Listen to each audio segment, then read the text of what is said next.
Michel! Ah! Pardon.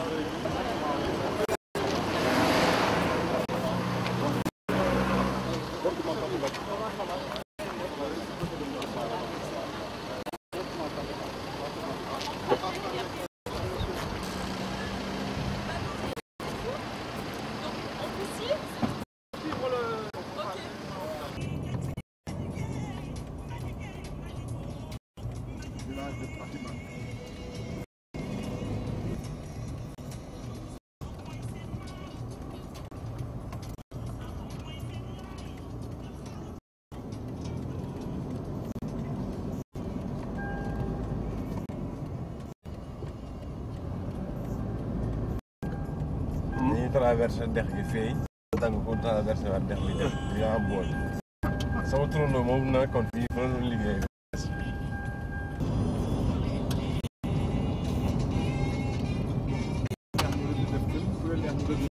waaw waaw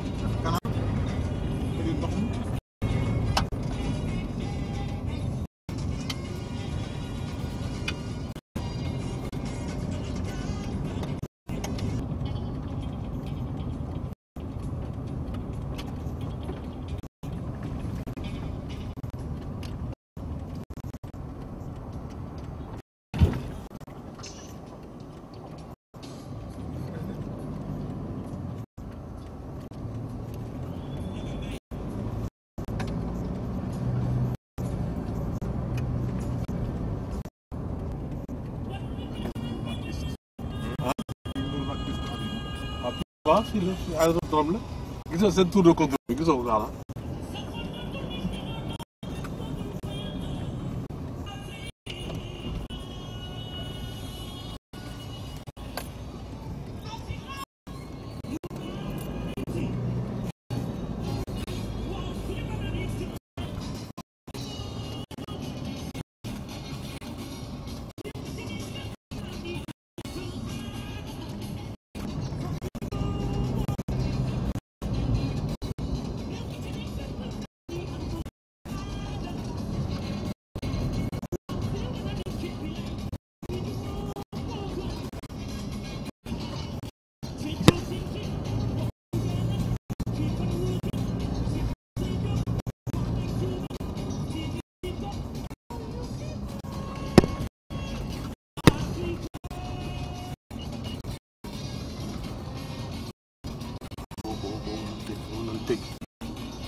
S'il vous plaît. Une ONG, on est partenaire, qui nous appuie sur justement la classification.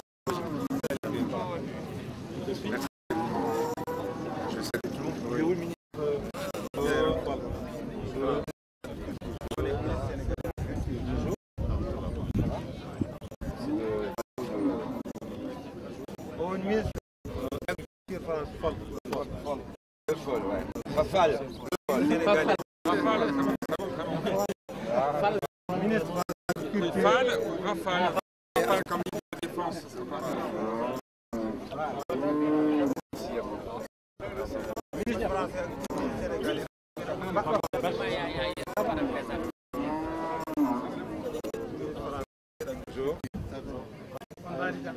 Les femmes aussi, bien sûr. Mais on peut aller par là, monsieur le ministre, je pense que... Ah, voilà. Merci. Won ministre français ak sénégalais ministre français de la culture au sénégalais ministre français de la culture ministre sénégalais de la culture soyez bienvenus.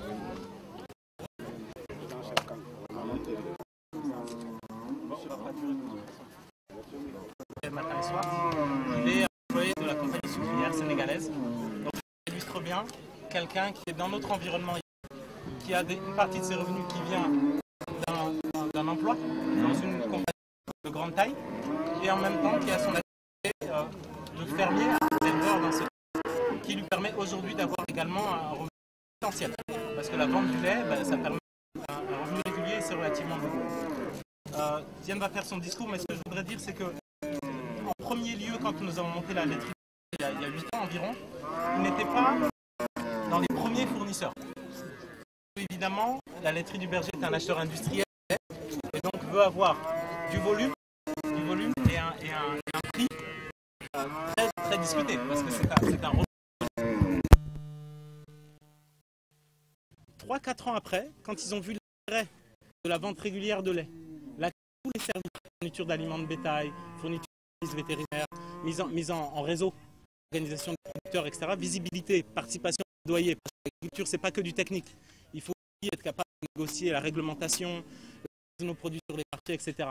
Donc, quand il a vu les avantages qui venaient par la structuration de la filière que la laiterie du Berger, il est devenu un fournisseur. Et aujourd'hui, c'est un fournisseur modèle parce que, étant de la ville, il est forcément un des pionniers de l'intensification. Ici, les vaches Gobra, c'est la race locale, font à peu près 300 litres par an, 1 litre par jour. Mais il a aussi une vache métisse, il a fait de l'insémination. Et sa métisse, quand elle mettra au monde en veau, elle fera 10 litres. Montbéliarde. Bon, nous, on est sous influence, sous influence française. On va la voir. Et on verra tout ça parce qu'on a fait... c'est des signards, on va dire. Et la Gobra, la Montbéliarde, c'est des signards. Dans ce domaine, s'il y a besoin de mettre en place des relations sur les génétiques, il y a aussi d'autres vaches qui sont... Bien sûr. Ces systèmes, on pourra vous aider par ça. Très bien. Parce que c'est vrai que l'amélioration en termes techniques et en termes de production de lait, ça peut être... On est prêt à vous aider. Très bien. C'est bien noté et on parlera de ça, je pense, aujourd'hui dans la journée. Donc juste pour finir sur Tidiane, donc, on a une vision maintenant avec les éleveurs. Il y a 800 éleveurs qui sont les fournisseurs de la laiterie aujourd'hui. On a une vision de ce que doit devenir l'agriculture. Des gens de cette génération. À eux va succéder 3 ou 4 fermiers d'ici 10 ans. Il y a beaucoup de jeunes. Il y a plus de terre. On ne peut pas mettre plus de vaches parce que la terre ici est limitée. Donc il faut intensifier de compétences. Et pour nous, la vision, c'est vraiment intensifier en lien avec, non seulement il faut de la génétique, mais il faut de l'aliment. Donc on veut fortement aux agriculteurs, grands agriculteurs, mais aussi les petits agriculteurs. Nous, avec la CS, on achète la paille, enfin, on achète le canne, et on veut envoyer de l'autre côté du fumier pour l'enrichissement de leur sol. Il faut savoir que la biomasse qui est produite par la CSS, on va utiliser les bouts blancs de canne, les bouts blancs, ça correspond à ce qui pourrait nourrir l'ensemble du lot de nos 800 éleveurs. Quand une de biomasse sur cette surface, donc si on prend 1 biomasse par an sur la surface occupée, ça permet de stabiliser un tiers d'entre eux. Ils migrent parce qu'il n'y a pas assez de production de biomasse. Vous voyez. Mais par contre, l'agro-industrie pourrait permettre de compenser le manque de biomasse sur ces territoires. Donc c'est une vraie vision agriculture-élevage avec une intensification économique et évidemment une répercussion carbone positive parce que le carbone séquestré dans la brousse par les ligneux sera moins mis sous pression par les troupeaux et les résidus de culture qui sont de toute façon produits, ils pourront être eux valorisés par les ruminants. Donc ça, je pense qu'on peut prendre ce raccourci en intensifiant et en étant en même temps... Garder du stock là où il y en a, augmenter le stock là où on peut, voilà. Et assurer des systèmes qui sont les systèmes de photosynthèse globaux, puisque c'est de la photosynthèse, c'est de la biomasse. Les ligneux que vous avez ici, c'est de la biomasse, puis après les animaux viennent les manger, l'alimentation animale doit être optimisée aussi par le potentiel ici. Le vrai sujet, c'est toujours de se dire, aller au maximum de, je vais dire, sous cette forme de l'autonomie, de la capacité potentielle d'autonomie qu'on a. S'il faut compléter après, on complétera. C'est ça. Il faut aller chercher le maximum de l'erreur qu'on a faite pendant trop longtemps. Sans condamner les derniers attentats qui sont connus par ces barbares en France. Je condamne fermement, comme je l'ai déjà fait, condamner durant la guerre en Tchétchénie, ceux qui sont connus, les attentats contre la Fédération Russie. La là, tu peux le voir, j'écris à Russie, on m'a répondu c'était en 90. Donc connaît ces barbares-là, ils n'ont rien à voir avec nos religions. Ce sont des gens barbares qui méritent d'être punis durement. Ils n'ont rien à voir avec notre religion. Donc, vous permettez d'expliquer à la langue locale.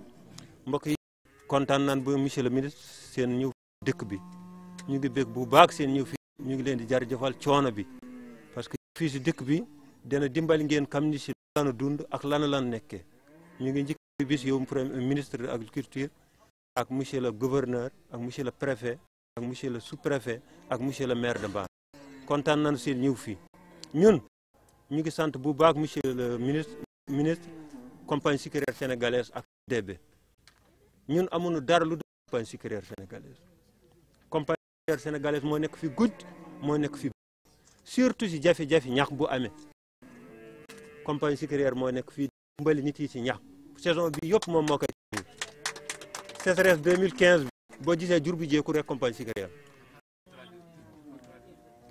Il dit qu'il a vraiment insisté sur les remerciements à la compagnie sucrière.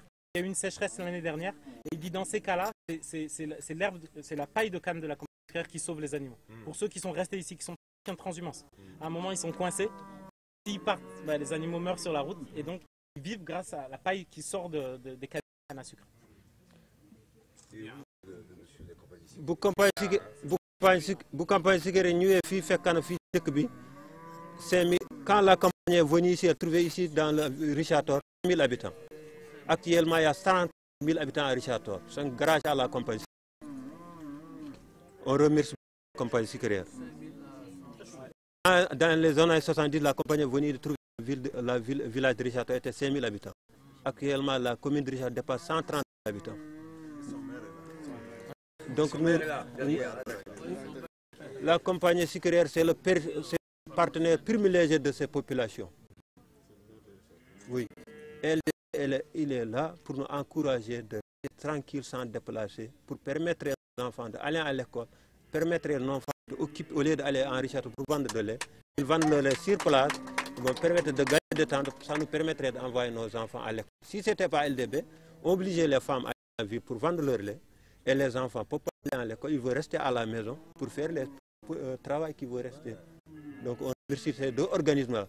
Nous, on sait que si ce n'était pas la compagnie sucrière, si ce n'était pas LDB, nous, on est foutus.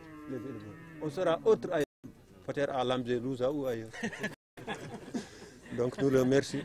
Donc, et venir sur le terrain, monsieur le ministre, ça nous permettra d'équilibrer ce que vous voyez. Parce que dans ce métier de l'élevage, il y a plus de 1000 organismes qui sont des éleveurs, sont simplement des courtiers qui ne servent rien à l'élevage. Venir sur le terrain, ça vous permettra les erreurs que plus totales que l'État va connaître, c'est de subventionner les aliments de bétail. Ça ne sert à rien du tout. Vous subventionnez ces aliments-là. Ces courtiers-là vont vendre sur les boutiques. Nous, les éleveurs lambda qui n'ont aucun voix, va courir derrière ces boutiques pour les récupérer. Ça ne sert à rien. Si la subvention sauve, la Venezuela n'être pas là où il est aujourd'hui. La subvention ne sert à rien du tout. Permettrez-nous, comme le Burkina Faso, on importe le blé de Burkina, le maïs de Burkina Faso pour faire les aliments de bétail. Nous sommes de même climat, même endroit, même géographie. Pourquoi on ne peut pas faire ici, cultiver des maïs pour acheter ailleurs? On fait notre maïs pour faire de bétail. Permettre le sac de 40 kg pour vendre aujourd'hui à 9 000, 8 300. On achète ça à 7 000 ou 6 000 francs. C'est possible, il faut travailler sur ça. Les subventions, c'est une grande erreur. Évitez les subventions, ça ne sert à rien, sauf que ça sert à ces courtiers qui courent les élevages. Et je vous remercie. C'est ça. C'est ça.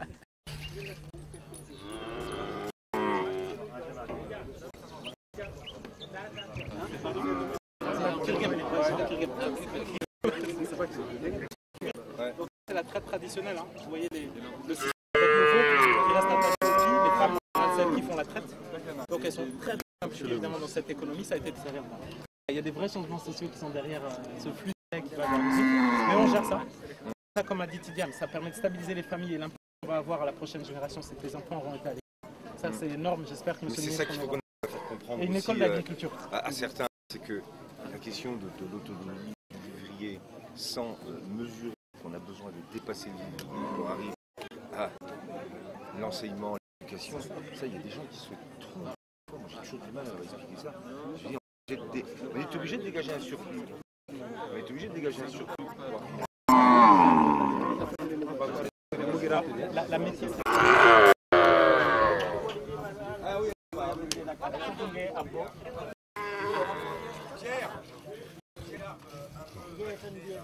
De l'autre côté. Jérôme, tu n'as pas peur?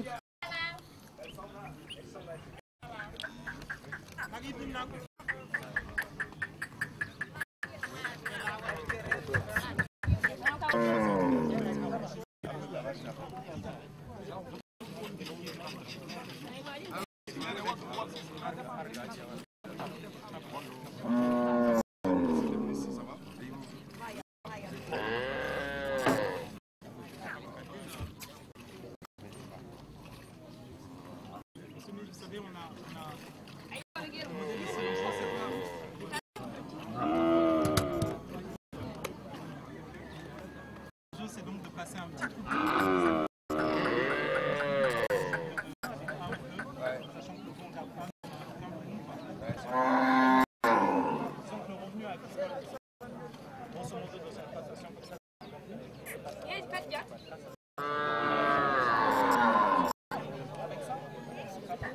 Ouais, c'est ça. Bon, c'est le lait qui va, en théorie, à la laiterie. Donc, mais voilà, c'est ça, l'outil de traite traditionnel, le burdugal. Et là-dessus, techniquement, sur la traite manuelle, vous n'avez pas cherché à avoir des couloirs contentieux, pour essayer d'éviter la divagation, de travailler un peu plus facilement, que ce soit plus accessible et que la productivité en fait, du travail soit améliorée. Est-ce que vous avez pensé à ça ou pas? Non, on a pensé à ça. En fait, ce genre de ferme, il y a une stabule, donc beaucoup de monde, mais il y a une petite stabule juste derrière. C'est ça, la mini-ferme.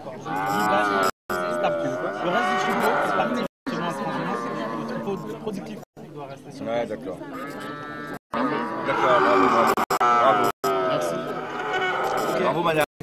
Merci beaucoup. Merci. Ça ressemble. Comment on dit bravo alors? Merci. Merci. Ok, du coup, c'est ça?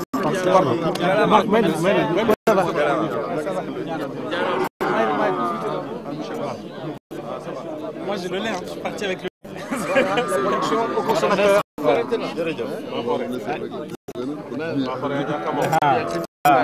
Voilà.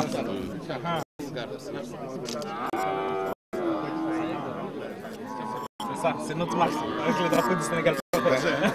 C'est bon, hein? Ouais, c'est ok. Fais gaffe, parce que faut que je te ramène. Il faudrait pas que dans l'avion, tu me fasses. Parce qu'avec lui, il faut que je te le dise. T'es immunisé? Ouais,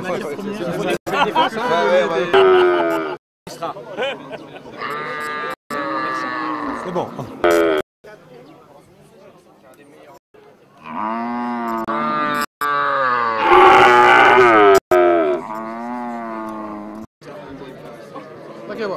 Contrôle l'habitude. Tout le monde va dire. Vous le dire.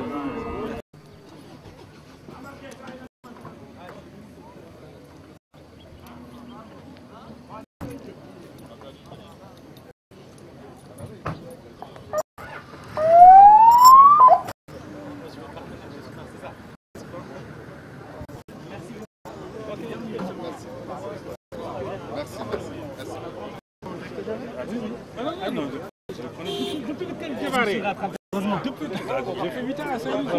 Moi j'ai fait mes stages à l'ISRA. Quand j'ai eu les vacances ici, quand j'étais étudiant, j'allais chez. Il y avait un FAL là-bas qui était un zootechnicien.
Richard, la ville de Tonne.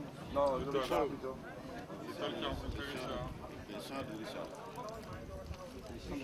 Paul, ça va. Toi, vous dites Richard? Ah, Toll, c'est donc c'est pas Tonne. Toll. Dugal ko bu baax yow. Bon.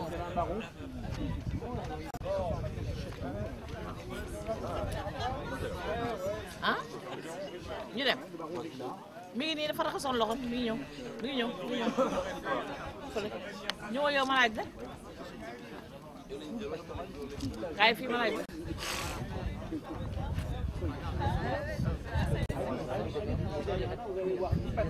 ñu demee fële mu jël ceebam yow yi nu mu kii mu waar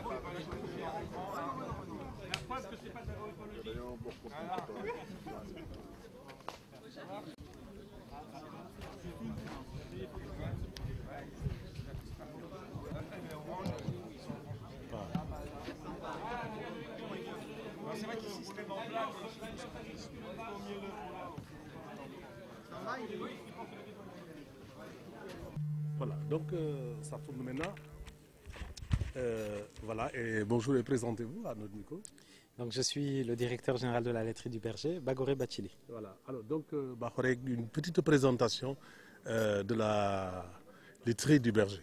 La laiterie du Berger, c'est une industrie laitière qui fait le yaourt essentiellement sous la marque Dolima. Voilà, c'est Dolima qui est plus connu que laiterie du Berger. Mais derrière Dolima, disons qu'il y a une usine à Richard-Toll et il y a 800 éleveurs fournisseurs qui sont dans la zone où on est ici. Ici, on est dans le sud de Richard-Toll et c'est notre zone de collecte. Ouais. On collecte le lait chez 800 éleveurs et c'est à base de ce lait qu'on fait nos produits. Quelle est la quantité que vous collectez peut-être quotidiennement, mensuellement ou annuellement? D'accord. Annuellement, c'est autour d'1 million de litres par an, une année comme ça, comme cette année. Donc quotidiennement, ça va varier en fonction de la saison. En saison des pluies, ça va 6 000, 8 000 litres. Et en saison sèche, ça baisse jusqu'à 2 000 litres. Alors donc si vous êtes là aussi, c'est pour créer des emplois, non? Absolument. Le premier emploi qu'on crée, si on compte les salariés de la laiterie, on a à peu près 200 déjà. Entre les vendeurs et les gens de l'usine, ça c'est la PME. La PME, c'est un fort créateur d'emplois. Au Sénégal, on a besoin de beaucoup de PME. Mais les PME agricoles, leur force, c'est qu'en plus, elles achètent les intrants à des gens qui sont de fait des employés. Nos éleveurs, là, on en a 800. Donc ça, c'est autant de personnes qui perçoivent un quasi-salaire à la fin du mois. Parce que la paye du lait, quand je dis on achète 1 million de litres, ça fait 300 millions de francs versés aux éleveurs chaque année. Ça, c'est beaucoup. Voilà. Alors, est-ce que l'exemple de Richard-Toll a fait tache d'huile? Est-ce qu'aujourd'hui, vous avez étendu vos tentacules dans d'autres zones, dans d'autres coins du pays? Oui, la laiterie, ça fait bientôt 10 ans. Donc, on a beaucoup élargi le rayon de collecte. On a commencé, on n'avait même pas 200 éleveurs. Maintenant, on a plus de 800. Malheureusement, dans le développement agricole, il y a le volet technique. Il faut améliorer les rendements, il faut améliorer l'alimentation du bétail. Ça, c'est assez long. Je dirais qu'il y a aussi un autre volet qui, dans le cadre du lait, me semble encore pas assez fort. C'est le volet, disons, réglementaire. Le lait local, comment construire un cadre pour qu'il réussisse vraiment à émerger en face du lait importé. Et ça, je pense que maintenant, une de mes priorités, ça va être de construire un vrai partenariat public-privé avec notre gouvernement pour que, en plus de nos efforts ici, ils ont eu le bon relais pour que ce qu'on a fait à niveau local, ça puisse être, comme vous dites, multiplié. Ça et quand vous allez dans la zone de Touba, de Tatki, de Déali, alors là-bas, pendant la saison des pluies, le lait est versé à même le sol. Alors, qu'est-ce que cela vous fait en tant que berger, n'est-ce pas, de la laiterie de la filière, c'est ça. Ben, ici même, hein, c'est ça. Ici, vous savez, il y a un village, pour aller là-bas, ça s'appelle Belitoufam. Belitoufam, ça veut littéralement dire la mare à lait. Hein, c'est-à-dire que c'était l'endroit où les gens ils allaient verser le lait en hivernage parce qu'il y en avait trop. Les femmes prenaient juste le beurre, ce qu'il y a au-dessus du bidon de lait, elles prenaient ça, le reste elles le versaient. C'est pour vous dire l'abondance de lait qu'il y a ici en hivernage. Et ça, comme le lait est périssable, on ne peut pas le stocker. Il faut vraiment des gens qui le prennent matin et soir pour l'amener à l'usine. Et dans notre zone, il n'y a plus ça. Donc ça prouve qu'il y a un modèle qui peut utiliser l'élevage traditionnel pour l'amener sur le marché, hein, qui peut prendre les produits de l'élevage traditionnel et l'amener sur le marché. Donc moi, voilà, je suis un grand défenseur de ça avec la laiterie de Vergin, hein, j'essaie d'être le grand ambassadeur de ça. Mais là aujourd'hui, je vais vraiment profiter de cette tribune pour dire il y a une chose qui dépend de l'entreprise et de sa performance propre, il y a aussi une chose qui dépend de l'environnement dans lequel on le met. Et aujourd'hui, là on peut beaucoup mieux faire. Et la transformation du lait, je vois que le lait en poudre est beaucoup prisé ici. Est-ce que vous pensez en tout cas à mettre en place, n'est-ce pas, des technologies qui vont, n'est-ce pas, arriver à faire de la poudre. Oui. Ce qu'il y a, c'est que nous, on a utilisé la poudre parce que le lait local n'arrivait pas à aller sur le marché. Oui. Donc nous, aujourd'hui, je ne pense pas que le lait local doit être séché pour le mettre sur le marché parce que ça demande des quantités de lait énormes qu'on n'a pas et beaucoup d'énergie.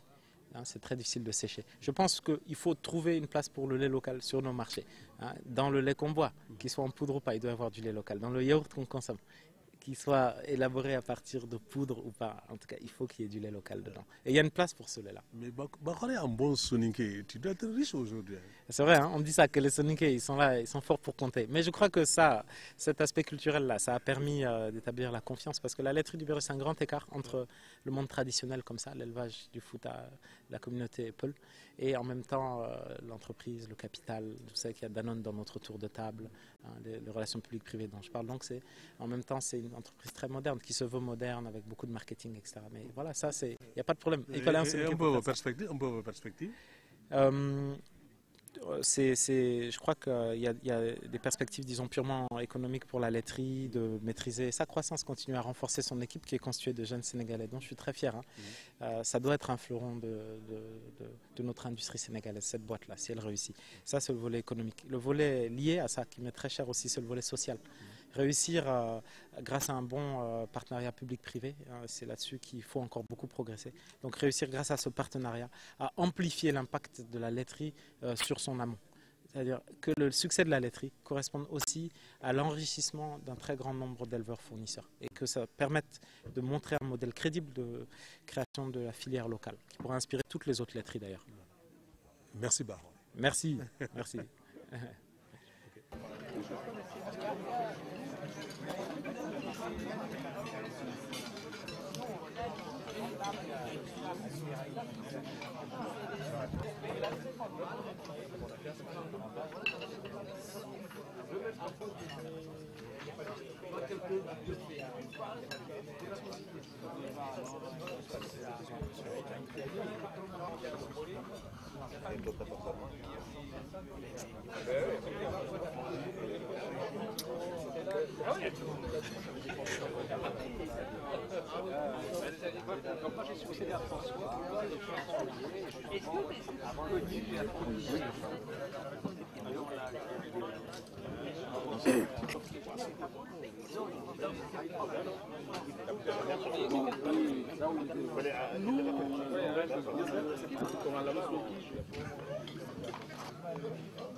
Yang